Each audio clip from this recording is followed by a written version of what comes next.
Hi, folks. Welcome to another Wednesday Wisdom. I'm Anna Hendricks. Thank you so much for being here.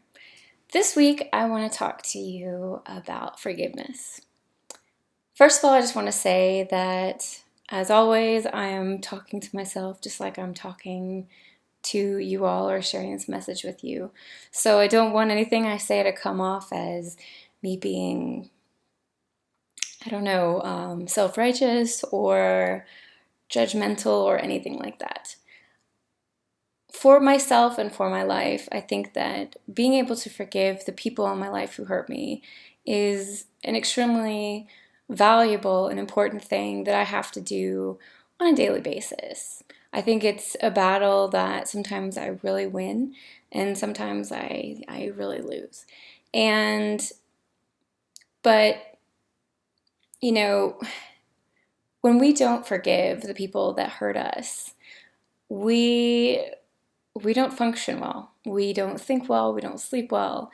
We don't feel well. It's like that gnawing feeling that's in your stomach, and there's just something that's bothering you, and it may not even really be that big of a deal, but when you really start, you know, centering yourself and trying to understand what's going on, then you realize that you're kind of upset with someone.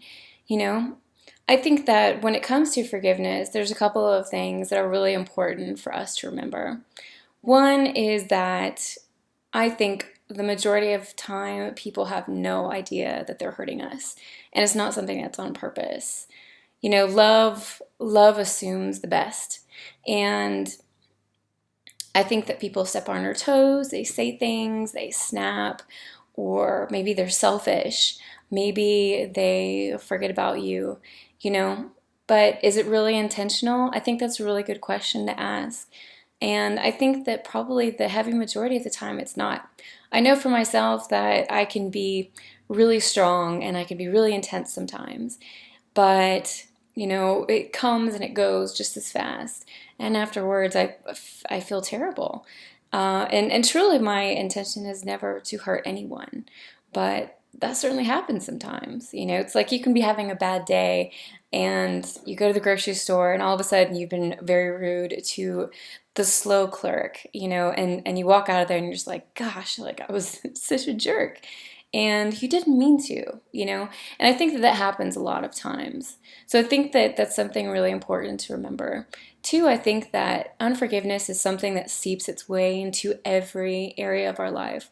When we don't forgive somebody, we really carry that with us. It becomes this kind of like, well, you've heard the term or whatever, chip on the shoulder. And that's basically what happens.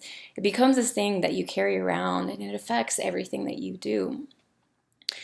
Three, I think that, in the midst of forgiveness, I think it's really important that we don't gossip and that we don't talk negatively about this person.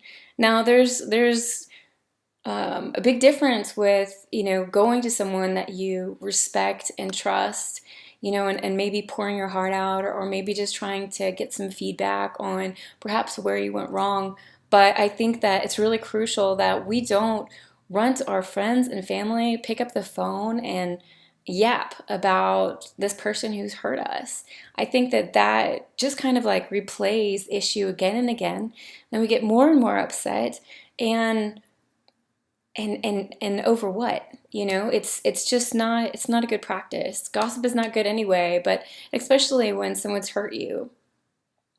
And I think finally, I think that with unforgiveness, I think that we really need to deal with issues head on. I think we need to be honest and straightforward with people. I think we need to be open and vulnerable. But we really need to kind of take ourselves into account and think about what it is that maybe we did wrong. There's certainly a number of things, like that poor store clerk was just maybe tired or didn't know it was new, or you know what I mean? And if I had been rude, then that was not their fault. So there are those things, but I think that really trying to step out of the situation and look at ourselves in the situation can really give us a new focus on what's going on. So that's all I have for you this week. I just want to encourage you to forgive and to forgive freely and quickly and openly. And as always, communication is our best ally. I firmly believe that with good communication, we can work through any issue. So I just want to encourage you, if somebody's hurt you, forgive them. Or, start working through that forgiveness. Some things take a lot longer to work through, but I want to encourage you with that. Thanks so much for being here. I hope to see you next week. I wish you a wonderful day. Thanks so much. Bye.